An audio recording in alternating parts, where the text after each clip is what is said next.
he wanted me to do something as my character. I was like, no. Well, you know what's interesting is that what I experienced, we went through 7 head writers while I was there.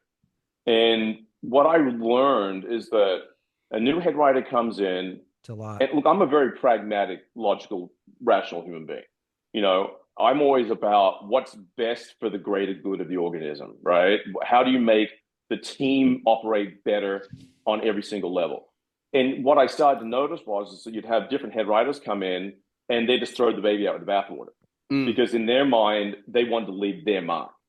Their mark was more important than the show that they were joining. And I think what happens is you get hired because the show goes, well, we need to try and change something. We need to fix this. So bring in this person and they can just, try and put their fingerprint on it.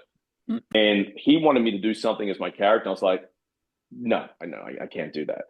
And, it got a little kind of like, Wise and Daniel is doing what he's told to do. And I kind of felt at the time that I'd already seen 3 head writers come through, maybe 4. I thought this is going to come and this is going to go, but the mark and damage is going to do to my character.